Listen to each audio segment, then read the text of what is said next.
అందరికీ నమస్కారం అండి. వీక్షణం 167వ సాహితీ సమావేశానికి మీ అందరికీ స్వాగతం, సుస్వాగతం. మరి ప్రతి నెల మనము స్వీయ కవి పరిచయాలు జరుపుకుంటూ వస్తున్నాం కదా. ఈ నెల డాక్టర్ కందేపి రాణిప్రసాద్ గారు, అలాగే ప్రముఖ పాటల రచయిత శ్రీ మౌనశ్రీ మల్లిక్ గార్ల స్వీయ కవి పరిచయాలు మనం తెలుసుకుందాము.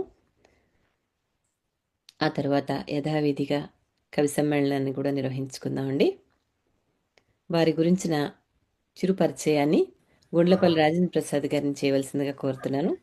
రాణి ప్రసాద్ గారి గురించి, మనుశ్రీ మల్లిక్ గారి గురించి ముందుగా మిగతా వాళ్ళు దయచేసి మ్యూట్ చేసుకోండి. ముందుగా రాణి ప్రసాద్ గారికి వేదిక మీదకి సాదరంగా ఆహ్వానం. నమస్తే మేడం. నమస్తే మేడం. రాజేంద్ర ప్రసాద్ గారు చిరు పరిచయం చేస్తారా? రాణి ప్రసాద్ గారి పరిచయం చేసి మొదలు పెట్టుకుందామండి. ఓకే, ధన్యవాదాలు మేడం. సభా సరస్వతికి వందనాలు. మన గౌరవనీయ అధ్యక్షులు గీతామాధవ్ గారికి, నేటి అతిథులైనటువంటి మౌనశ్రీ మల్లిక్, డాక్టర్ కందేపి రాణిప్రసాద్, మరి వీక్షణ కుటుంబ సభ్యులకు, కవిమిత్రులకు, సాహిత్యాభిమానులకు హృదయపూర్వక స్వాగతం. అక్షరం అనేది ఆలోచన రూపం, కవిత్వం అనేది ఆత్మకు స్వరం. ఈ అక్షరాన్ని, ఆ స్వరాన్ని ప్రపంచ నలుమూలల తెలుగు హృదయాలు చేరవేస్తున్న సాహిత్య వేదికే వీక్షణం. 14 సంవత్సరాల నిరంతర సాహిత్యం చేస్తూ నేడు 167వ అంతర్జాతీయ సమావేశాన్ని నిర్వహిస్తున్న వీక్షణం కుటుంబానికి నా అభివందనలు. ఈరోజు మనతో ప్రముఖ సినీ టీవీ రచయిత మౌనశ్రీ మల్లిక్ గారు త్వరలో జాయిన్ అవుతారు, వస్తున్నారు. తర్వాత అలాగే విశిష్ట బాల సాహితీవేత్త డాక్టర్ కందేపి రాణిప్రసాద్ గారు, వీరి జన్మస్థలం చీరాల. వీరు ఇప్పుడు సిరిచెల్లో ఉంటున్నారు. ఎండి హాస్పిటల్లో వాళ్ళ భర్త ఇక్కడ ఫేమస్ డాక్టరు. ఆమె 60 పుస్తకాలు రాశారు. పుస్తకాలు, కథలు, వ్యాసాలు రాశారు. ఈ బాల సాహితీవేత్తగా మంచి పేరు ఉన్నది. చాలా సాహిత్య కార్యక్రమాలని కూడా ప్రోత్సహిస్తుంటారు. అటువంటి డాక్టర్ కందేపి రాణిప్రసాద్ గారు రావటం మన అదృష్టం. మన కార్యక్రమాల్లో కూడా చాలా ముందు కూడా పాల్గొంటుంటారు. అటువంటి మన డాక్టర్ కందేపి రాణిప్రసాద్ గారిని వారు చెప్పినట్టు ఒక 15-20 నిమిషాల్లో వారు మనకి ఇచ్చిన ప్రశ్నలకు అనుగుణంగా చెప్పి అందరినీ ఆకట్టుకొని ఈ సమావేశానికి వన్నీ చేస్తారని ఆశిస్తూ డాక్టర్ రాణిప్రసాద్ గారిని ప్రసంగం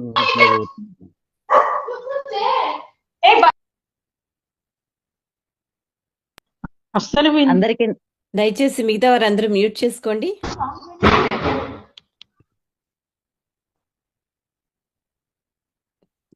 ప్లీజ్ కంటిన్యూ.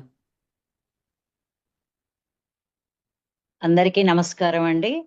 ముఖ్యంగా ఈ వీక్షణం పత్రిక ద్వారా పలుమంది కవులు తమ స్వపరిచయాలను చేసుకునేందుకు వీలుగా ఈ ప్రోగ్రాంను నిర్ణయించినటువంటి గీతామాధవి గారికి, మిగతా సాహితీవేత్తలకు, దీనికి రూపకర్తగా, సహాయంగా, అధ్యక్షుడుగా అందరికీ ప్రోత్సాహం అందిస్తూ ఉన్నటువంటి గుండ్లపల్లి రాజేంద్ర ప్రసాద్ గారికి, మిగిలిన సాహితీవేత్తలకు, కవిమిత్రులకు, ఈరోజు మొదటి ప్రసంగం చేయవలసినటువంటి మౌనశ్రీ మల్లిక్ గారికి అందరికీ నా నమస్కారాలు తెలియజేస్తున్నాను. ఇది స్వ కవి పరిచయంగా ఈరోజు ఈ ప్రోగ్రాం మొదలు పెట్టడం అనేది చాలా సంతోషంగా ఉంది. ఈ వ్యక్తిగత జీవితము, తర్వాత రచనల పట్ల ఎందుకు ఆసక్తి కలిగింది అనేటువంటి విషయాలు, తర్వాత తాము చేసినటువంటి రచనల వివరాలు, కొత్తగా రాస్తున్నటువంటి వారికి ఇవ్వవలసినటువంటి సూచనలు తెలియజేయాల్సిందిగా ఈరోజు నిర్వాహకులు చెప్పారు. అట్లాగే నేను మొదటగా వ్యక్తిగత జీవితము, రచనల పట్ల ఆసక్తి కలగడానికి ఏమి కారణమైంది, ఈ రెండు ఒకదానికొకటి కలగలిసే ఉన్నాయి నా జీవితంలో. ఈ రెండింటిని గురించి వివరించడానికి ప్రయత్నం చేస్తాను. భారత స్వాతంత్ర సంగ్రామంలో చీరాల పేరాల అనేటువంటి ఉద్యమంగా పేరు పొందిన సహాయ నిరాకరణ ఉద్యమం జరిగినటువంటి చీరాలలో నేను అక్కడ ఉన్నటువంటి ప్రఖ్యాతమైన సాల్మన్ హాస్పిటల్లో నేను పుట్టాను. దుగ్గిరాల గోపాలకృష్ణయ్య నాయకత్వంలో జరిగినటువంటి ఈ ఉద్యమం దేశవ్యాప్తంగా చాలా సంచలనం సృష్టించింది. అలాగే గాంధీజీ నడయాడిన నేల ప్రఖ్యాత సారస్వత నికేతనం అంటే రెండు తెలుగు రాష్ట్రాల్లోనూ రాజమహేంద్రవరంలోని లైబ్రరీ తర్వాత అత్యంత ప్రధానమైనటువంటి సారస్వత నికేతనం అంటే అదొక లైబ్రరీ. 1,00,000కు పైగా ప్రతులు ఉన్నటువంటి ఆ లైబ్రరీ ఉన్నటువంటి వేటపాలెం, మురగయాపురి అనే వేటపాలెం మా తాతగారి స్వస్థలం. అలాగే గాంధీజీ ఉపన్యాసాల ద్వారా ఉత్తేజితులయ్యి స్వాతంత్ర సమరంలోకి దూకి బాలుడిగా ప్రవేశించి తాను మరణించేంత వరకు కూడా తాను కట్టుకున్నటువంటి ఖద్దర్ను వదిలిపెట్టకుండా స్వాతంత్ర సమరంలో పాల్గొని ఆ తామ్రపత్రాన్ని అందుకొని స్వాతంత్ర సమర యోధులుగా ముద్రపడినటువంటి బ్రహ్మశ్రీ అంగలకుదుటి సుందరాచార్యులు గారు మా నాన్నగారు. అలాగే ఆ గా కస్తూరిబా గాంధీ ఆ యొక్క శిక్షణా కేంద్రాలలో, ఆ లైబ్రరీల వంటి వాటిల్లో స్వాతంత్రం తర్వాత కస్తూరిబా శిక్షణా కేంద్రాల ద్వారా మహిళల్ని ఉత్తేజితుల్ని చేసి మహిళల్ని చదువుకునే దిశగా లేకుంటే అన్ని రంగాలలో ప్రోత్సహించి వాళ్ళకి అన్ని నేర్పించే దిశగా ఉన్నటువంటి ఆ కేంద్రాలలో హిందీ, సంస్కృత భాషలు నేర్చుకొని కుట్లు, అల్లికలు లో తను సర్టిఫికెట్లు లాంటివి పొంది ఆ తర్వాత భర్త అందించినటువంటి ఆ సాహితీ సాహితీ యొక్క వేత్తల యొక్క ప్రసంగాలు కావచ్చు, లేకపోతే సాహితీ గ్రంథాలను చదవటం కూడా తను చేస్తూ తానొక 2 పుస్తకాలు రచించిన శ్రీమతి అంగలకుదుటి గోవిందమ్మ గారు మా అమ్మగారు. స్వాతంత్ర పూర్వమే వీళ్ళకి పెళ్ళయింది. అంటే 8 సంవత్సరాలు 9 సంవత్సరాల వయసులోనే పెళ్ళయింది. అప్పటికి పెద్దగా చదువుకోలేదు. మా అమ్మ నువ్వు పెళ్లి చేసుకున్న తర్వాత నాన్నగారు పెళ్లి తర్వాత స్వాతంత్ర్య పూర్వంలో తనను చదివించి హిందీ, సంస్కృత భాషల్లో కూడా సర్టిఫికెట్లన్నీ తెప్పించి తన్ని చక్కగా ముందుకు నడిపించినటువంటి ఆదర్శ భావాలు కలిగినటువంటి వ్యక్తి నాన్న.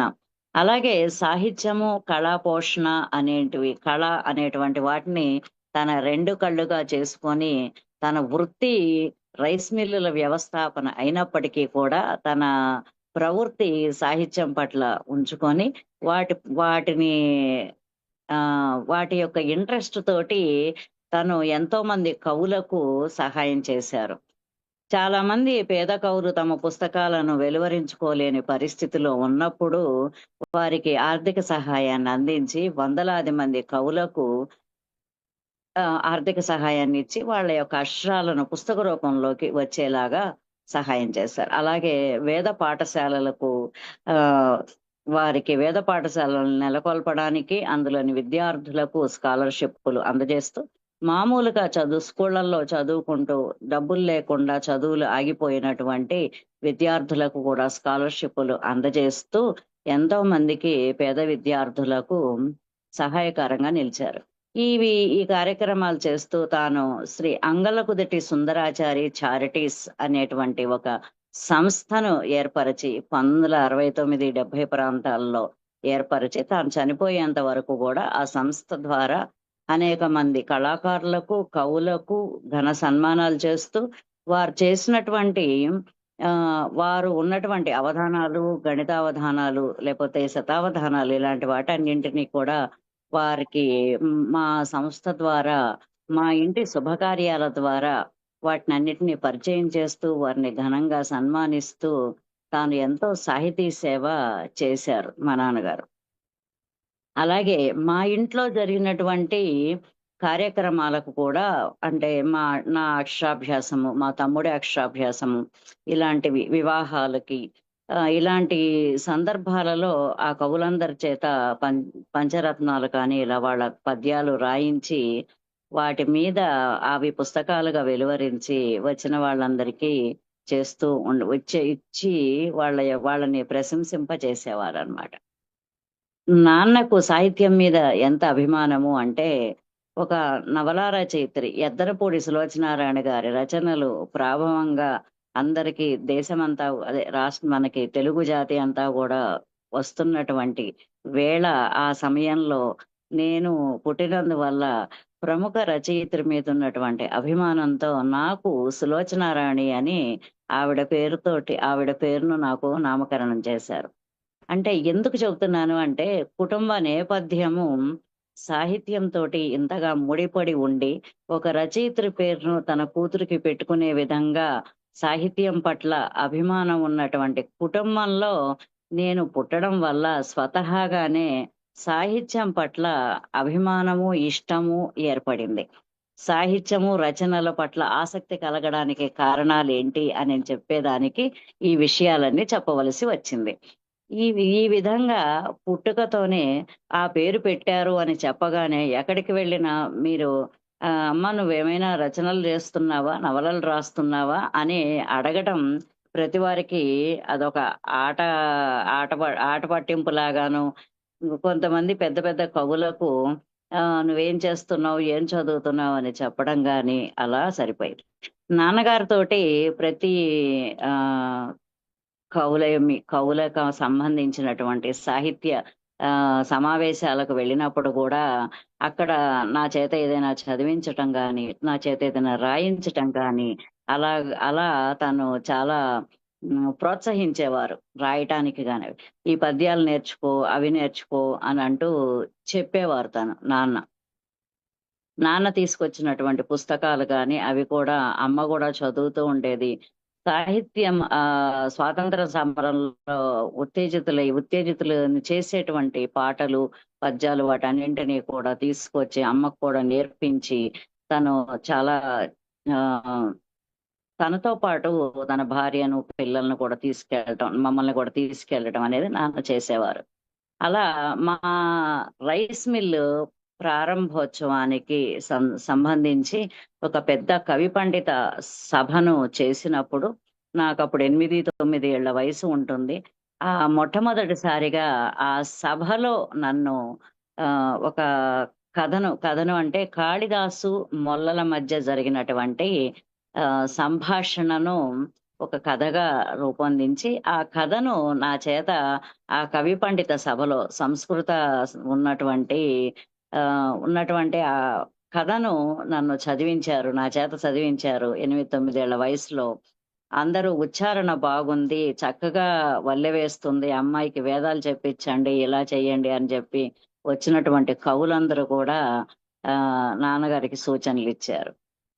అలా అదే విధంగా తర్వాత నాకు 14-15 ఏళ్ల వయసులో, 13-14 ఏళ్ల వయసులో ఒక సాహితీవేత్త యొక్క సప్తతి వర్ష వేడుకలలో నన్ను సభాధ్యక్షురాలిగా కూర్చోబెట్టారు మా నాన్నగారు.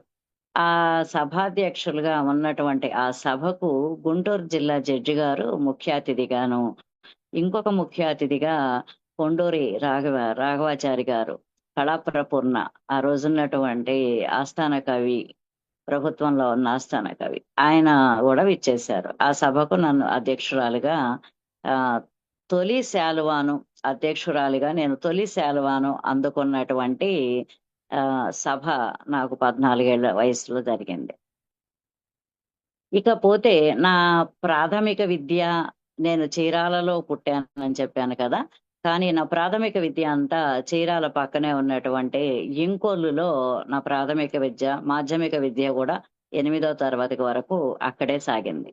నేను మా తల్లిదండ్రులకు లేక పుట్టిన సంతానం అవటంతో నన్ను ఎప్పుడు స్కూలుకు పంపలేదు. ఇంటికే ఒక ట్యూషన్ టీచర్ని పిలిపించి 5వ తరగతి దాకా ఇంట్లోనే చదువు చెప్పించారు. అంటే 1 నుంచి నాకు 5వ సంవత్సరంలో అక్షరాభ్యాసం చేశారు. 5వ సంవత్సరంలో అక్షరాభ్యాసం చేసినప్పుడు వందలాది మంది కవుల్ని ఆహ్వానించి నాన్న వాళ్ళందరితోటి కూడా ఆశీస్సులు అందజేయించారు. వారిలో ప్రముఖ జ్ఞానపీఠ అవార్డు గ్రహీతలైనటువంటి డాక్టర్ విశ్వనాథ సత్యనారాయణ గారు, మూడవ జ్ఞానపీఠ అవార్డు గ్రహీత అయిన డాక్టర్ రావూరి భరద్వాజ గారు కూడా నా అష్టాభ్యాసానికి విచ్చేశారు. ఆ ఉన్నటువంటి కవులలో వారిద్దరు కూడా ఉన్నారు. ఆ ఆ అక్షరాభ్యాసం పూర్తి చేసినటువంటి మరుసటి సంవత్సరం నుంచి చదివి ఒక్క సంవత్సరంలో 5 తరగతులు పూర్తి చేయించి నాకు 6 ఏళ్ల వయసులో హై స్కూల్లో జాయిన్ చేయించారు. ఆ రాణి ప్రసాద్ గారు, ఈ మధ్యలో మిమ్మల్ని ఆపుతున్నందుకు క్షమించండి. మనకి ఇంకొక 5 నిమిషాల ఓకే సమయం ఉంది. మీరు ఓకే అండి. త్వరగా ఉమ్, తరువాతి పుస్తకాల యొక్క ప్రశ్నలోకి రావాలి. ఓకే మీరు మొదటి బ్రీఫ్ గా ఇప్పుడు అంటే మీ బాల్యం గురించి, ఓకే విద్యాభ్యాసం గురించి ఇంకా పూర్తి చేసి, మీ మొదటి ఓకే రచన ఏది? ఇప్పటి ఓకే వరకు చేసిన రచనలు ఏమిటి?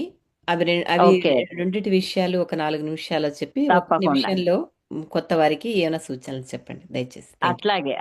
అట్లాగే మేడం అట్లాగే. అలా చదువుకున్నటువంటి ఆ చదువు డిగ్రీ చదివేటప్పుడు మాకు తెలుగు అధ్యాపకులుగా నాగభైరవ కోటేశ్వరరావు గారు అనే ప్రముఖ కవి ఉండేవారు. ఆ టైంలో మ్యాగజైన్లలో రాసినటువంటి కవితల్లో నేను కూడా అందులో కవిత రాశాను. కానీ భయంగా ఎక్కువగా సైన్స్ వ్యాసాలు రాసి కాలేజీలో బహుమతులు అందుకున్నాను. జిల్లా స్థాయిలోను, అక్కడ ఉన్నటువంటి మండల స్థాయిలోను ప్రైజులను అందుకున్నాను.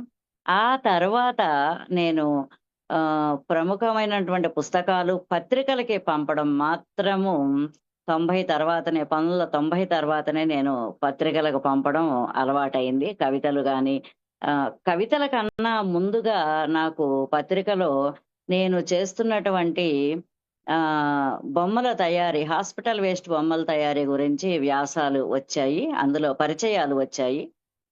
1995, 98లో వార్తా, ఈనాడు, వసుంధరాలో వాటిల్లో వచ్చాయి. ఆ తర్వాతనే నేను కవితలు రాసి పత్రికలకు పంపించడం మొదలుపెట్టాను. ఆ విధంగా ఇప్పటి వరకు 60 పుస్తకాలను రచించడం జరిగింది. మీకు ఇందులో చూపిస్తాను, కనిపిస్తుందా అండి? లేదండి, మీకు బ్యాక్గ్రౌండ్ లో ఆ, ఏమో తీసేసేయాలి. పర్వాలేదు, ప్లీజ్ ఆహాహా. కంటిన్యూ. మొదలు పెట్టండి, మీరు ఓకే మాట్లాడండి, తర్వాత ఇప్పుడు మీరు షేర్ చేద్దరు కానీ. Okay okay madam, okay madam. నేను మొట్టమొదటగా అసలు కవితలు రాయాలి అని ఎందుకు అనిపించింది అంటే, మా శ్రీవారు పిల్లల డాక్టర్, నేను కూడా అక్కడే హాస్పిటల్ అడ్మినిస్ట్రేషన్ చేస్తుంటాను. అక్కడ కూర్చొని పిల్లలు వచ్చినటువంటి వాళ్ళ బాధలు వింటున్నప్పుడు, హాస్టళ్లలో వాళ్ళు పడే బాధలు, ఒకళ్ళ నుంచి ఒకళ్ళకి వచ్చేటువంటి జబ్బులు, ఎందుకు హాస్టళ్లకు వెళ్తున్నారు అని అని అడిగినప్పుడు వాళ్ళు ఇక్కడ చదువులు బాగోవండి, హైదరాబాద్ లో ఉంటేనే బాగుంటది అని చెప్పటము, దూరాన ఉన్నటువంటి హాస్టళ్లలో పిల్లల్ని వదిలిపెట్టి అక్కడ అనేక రకాల జబ్బులు రావటము, లేకుంటే వాళ్ళకి ఒకళ్ళ దగ్గర నుంచి ఒక రౌడీ పిల్లలు అంటే కొంచెం పెద్దవాళ్ళు లేదా స్కూళ్ళల్లో టీచర్లు కొట్టడము, ఇలాంటి వాటన్నిటి వల్ల వాళ్ళు పడుతున్నటువంటి బాధల్ని చూసి నాకు దానికి వ్యతిరేకంగా పుస్తకాలు రాయాలనిపించింది. అలా నేను తయారు చేసినటువంటి బాల సాహిత్యం మొట్టమొదటగా పిల్లలని హాస్టళ్లలో పెట్టవద్దు, తర్వాత పిల్లల్ని అనవసరంగా కొట్టవద్దు అన్న ఆలోచనలతోటే నేను తొలి కవితలు రాయటం ప్రారంభించాను. అది పూల తోట అనేటువంటి మొదటి పుస్తకంగా రూపొందింది. దానికి డాక్టర్ నారాయణ రెడ్డి గారు దానికి ముందు మాట రాశారు. అందరూ బాల సాహిత్యం కూడా అందరూ పిల్లలు పాడుకుంటూ ఉండాలి, ఆడుకుంటూ ఉండాలి అంటూ వాళ్ళకి సంబంధించిన ఆనంద సమయాల్లో వాళ్ళు చేసేటువంటి విషయాలను మాత్రమే బాల సాహిత్యంగా అప్పటి వరకు వచ్చింది.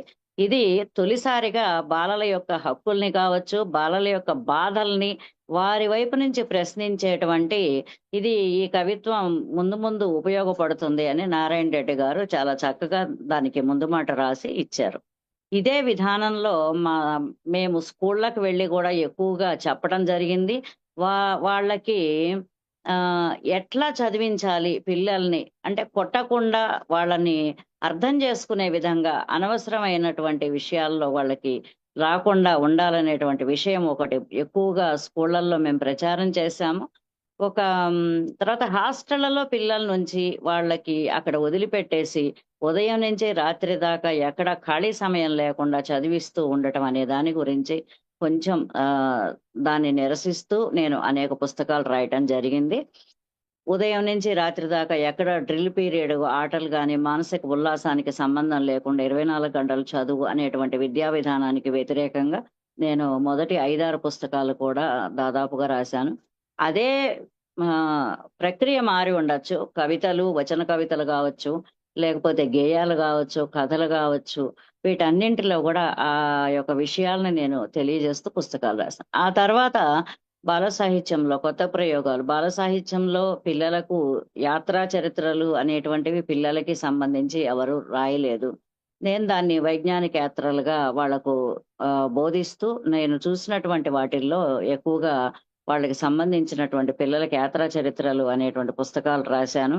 అలాగే ఈ మధ్య రిలీజ్ అయినటువంటి దారి పొడవునా సముద్రమే అనేటువంటి ఒక యాత్రా చరిత్ర పుస్తకంలో మహాసముద్రాలన్నింటి గురించి, నేను చూసిన మహాసముద్రాలు, అక్కడ దాని పక్కన ఉన్నటువంటి నగరాలు, వాటిల్లో ఉన్నటువంటి ప్రఖ్యాతమైన అంశాలు గాని, వాటిని గుర్తు చేస్తూ వాళ్ళకి రాశాను. అలాగే చెట్లతో చెలిమి అనేటువంటి ఒక పుస్తకాన్ని, అరుదైన చెట్లు లేకుంటే వేరే దేశాలలో ఉండేటువంటి చెట్లు, నేను నేపాల్ వెళ్ళినప్పుడు అక్కడ ఉన్నటువంటి ఆ దేశపు చెట్టుని, రోడోడెండ్రాన్, ఆ చెట్టుని, వాటిని యొక్క విధానాలని వాటికి తెలియజేస్తూ, ఇలా అనేక రాష్ట్రాల, దేశాల యొక్క చెట్లను నేను చూసిన వాటిని మాత్రమే దానికి వివరంగా పిల్లలకు బాటనీ పట్ల దృష్టిని పెంచాలి అనేటువంటి ఉద్దేశంతోటి ఆ పుస్తకాలను రాశాను.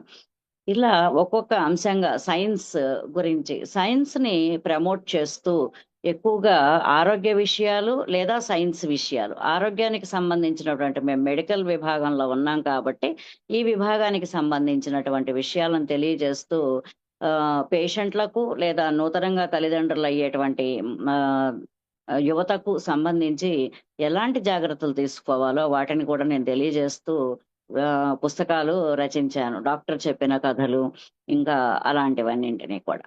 సైన్స్ ను కూడా పిల్లలకు క్లాస్ పుస్తకాల్లో ఉండేటువంటి సైన్స్, న్యూటన్ లా కావచ్చు, ఎలాంటివైనా సరే, వాటర్ సైకిల్, ఇలాంటి వాటివి చదివినప్పుడు ఒక పాఠంలా కాకుండా ఒక కథలా దాన్ని వాళ్ళకి అర్థమయ్యేలా ఒక కథలాగా మలిచి వాళ్ళకి చెప్తే విద్యార్థులకు చాలా చక్కగా అర్థమవుతుంది అన్న ఉద్దేశంతో వాళ్లకు సైన్స్ కథలు, ఇలాంటి వాటన్నింటినీ కూడా, సైన్స్ వ్యాసాలు, సైన్స్ పొడుపు కథలు అనేటువంటివన్నింటినీ కూడా నేను పుస్తకాలుగా తీసుకొచ్చాను. అవి దాదాపు 10 పుస్తకాలుగా వెలువరించాను.